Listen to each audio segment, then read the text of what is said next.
Hello friends, welcome to my channel. I am doctor Bina Sethi और आज हम बात कर रहे हैं क्या है डॉक्टर्स की प्रोटोकॉल बेबी की ग्रोथ को लेकर। बेबी की ग्रोथ को कैसे इम्प्रूव करें। कई बार ऐसा देखा गया है कि आपने कंसीव तो जल्दी से कर लिया लेकिन बेबी की ग्रोथ या तो हुई नहीं और हुई तो वो थोड़े से टाइम के बाद रुक गई। और अगर आपने उसके ऊपर ज्यादा फोकस नहीं किया तो कई बार 9 महीने तक बेबी की ग्रोथ काफी स्लो रहती है और आप देखते हैं किसी ना किसी तरीके से आपका जो बेबी है वो वीक होता है या वो मेंटली रिटार्डेड होता है या वो फिजिकली काफी काफी वीक होता है या उसके लंग्स डेवलप नहीं होते या उसके हाथ पांव बहुत ज्यादा कमजोर होते हैं। तो इस तरीके से आप देखते हैं कि डॉक्टर्स की प्रोटोकॉल क्या कहती है और आप प्रोटोकॉल से ऊपर हटके कौन सी डाइट ऐसी लें कि आप अपने बेबी की ग्रोथ को अच्छे से रख सकें। तो शुरू करते हैं आज का वीडियो।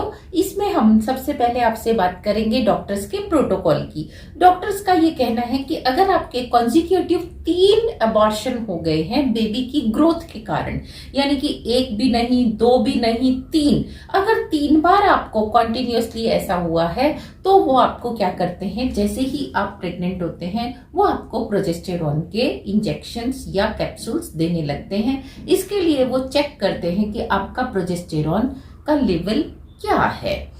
पहले 3 के बाद ही करते थे लेकिन अभी अभी कुछ डॉक्टर्स जो हैं 2 अबॉर्शन के बाद भी आपको हल्की सी डोज प्रोजेस्टेरॉन की देने लग गए हैं ताकि बेबी की ग्रोथ अच्छी हो।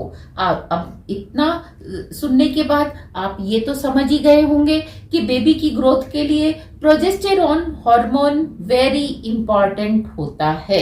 तो हम ऐसा क्या करें कि हमारी बॉडी में प्रोजेस्टेरॉन हार्मोन कम ना हो और हम कैसे पहचानें। तो सबसे बड़ी बात इसकी ये है कि पहचानने के लिए, अगर आपका फर्स्ट बेबी है, आपने बिल्कुल फर्स्ट टाइम कंसीव किया है और आप यंग हैं, यानी यंग से यहाँ मेरा मतलब है कि आप 29-30 साल से नीचे वाली एज में है, 25, 26, 22, 24 इस तरह की आपकी एज है, तो आप देखेंगे कि फर्स्ट टाइम कंसीव करते ही विद इन ए वीक आपको सिम्टम्स आने लगते हैं। विद इन ए वीक आपको नौसिया हो भी सकता है और नहीं भी हो सकता, लेकिन आपको समहाउ किसी ना किसी सिम्टम से पता चल जाता है कि आप कंसीव कर चुके हैं।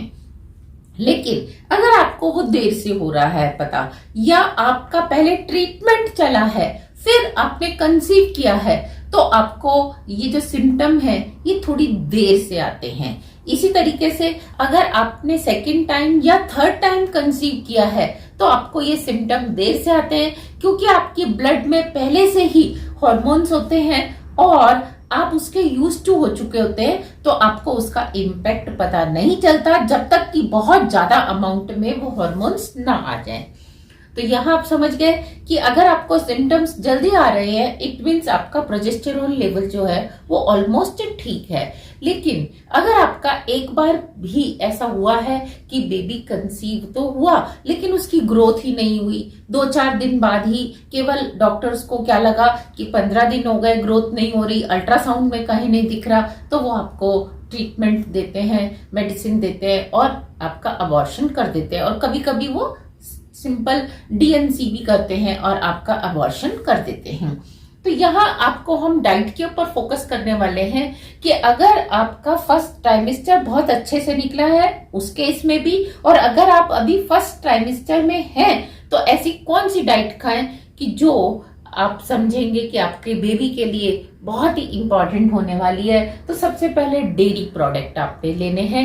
डेयरी प्रोडक्ट, मिल्क से बने हुए प्रोडक्ट अगर आप लेंगे तो उसमें आप देखेंगे कि आपको कैल्शियम और प्रोटीन जो है दोनों ही सफिशिएंट मिलेंगे और जिससे आपका प्रोजेस्टेरॉन लेवल जो है वो हाई रहने वाला है। इसी तरीके से किडनी बीन्स, सोयाबीन के प्रोडक्ट्स और सैलेड आपने जरूर लेना है। इससे आपको protein, fibre, folic acid, calcium, zinc ये सब मिलता है जो कि बेबी की आने वाले टाइम पे सेल्स के साथ साथ उसकी मसल्स के साथ साथ बोन्स के साथ साथ उसके पूरे मेंटल ग्रोथ को भी अफेक्ट करता है। और अगर आप पहले से फॉलिक एसिड ले रहे थे इसका मतलब आपको अंडा अच्छा नहीं बन रहा था, डॉक्टर ने आपको फॉलिक एसिड बताया था तो आप फॉलिक एसिड को बंद नहीं करेंगे, आप लेते रहेंगे।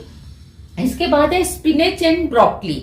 स्पिनेच यानी कि पालक और ब्रोकली की जरूरी नहीं है कि सिर्फ ग्रीन वाली कॉलीफ्लावर ही, आपने क्या करना है, कोई सी भी गोभी है उसमें ग्रीन वाली ज्यादा अच्छे है, तो आपने वो देखेंगे आपको उसमें फॉलिक एसिड और आयरन काफी अच्छे अमाउंट में मिलेगा। तो जब आपका HB अच्छा रहेगा तो आपके हार्मोन्स का लेवल काफी अच्छा होने वाला है। इसी तरीके से अगर आप कैरेट लेते हैं, सर्दियों के दिन है, कैरेट इजीली अवेलेबल होती है, तो आपको क्या करना है, बीटा कैरोटीन उसमें होगा और उसमें विटामिन C होगा, जो कि बच्चे की स्किन के लिए, आइस के लिए, दोनों के लिए अच्छा होने वाला है।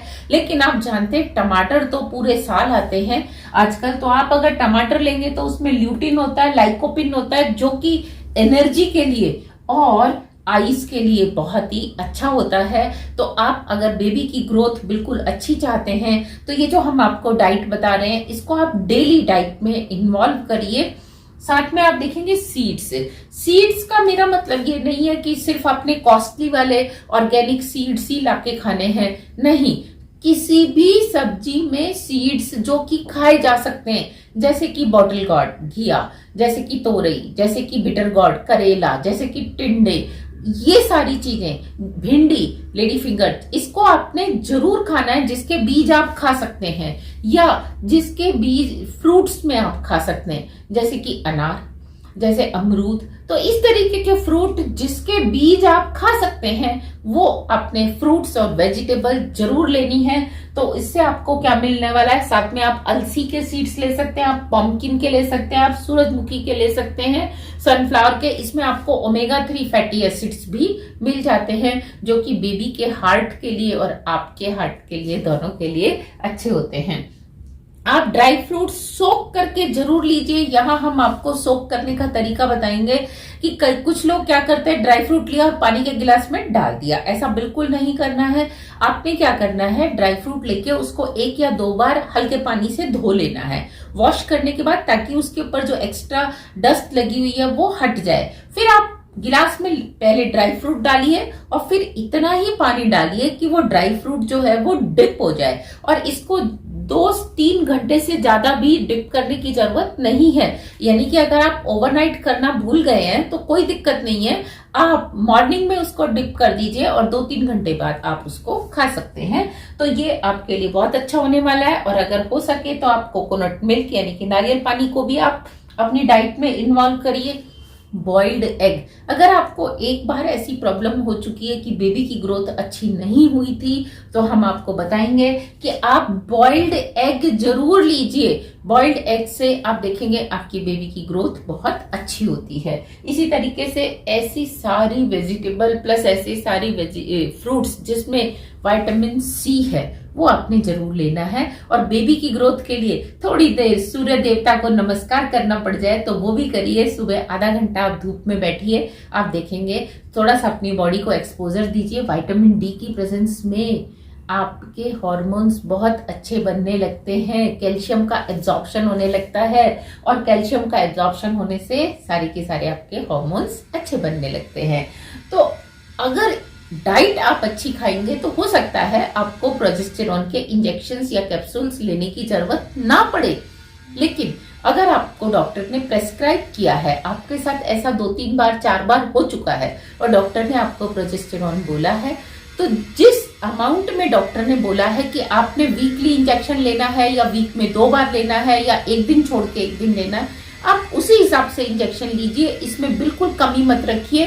साथ में आप ध्यान दीजिए कि अगर आपकी वो कोर्स 10 दिन में खत्म हो गया है तो ऐसा नहीं कि 10 दिन बाद आपने घर बैठ जाना है। 10 दिन के बाद दोबारा डॉक्टर के पास जाना है। डॉक्टर्स आपके बेबी की ग्रोथ चेक करेंगी और फिर बताएंगी कि आपको और 10 दिन के लिए या 20 दिन के लिए आपको कंटिन्यू करना है या नहीं करना। तो अगर आप इन छोटी छोटी बातों का ध्यान देंगे तो पक्का आपका बेबी हेल्दी होने वाला है। All the very best. Have a healthy baby. Thank you.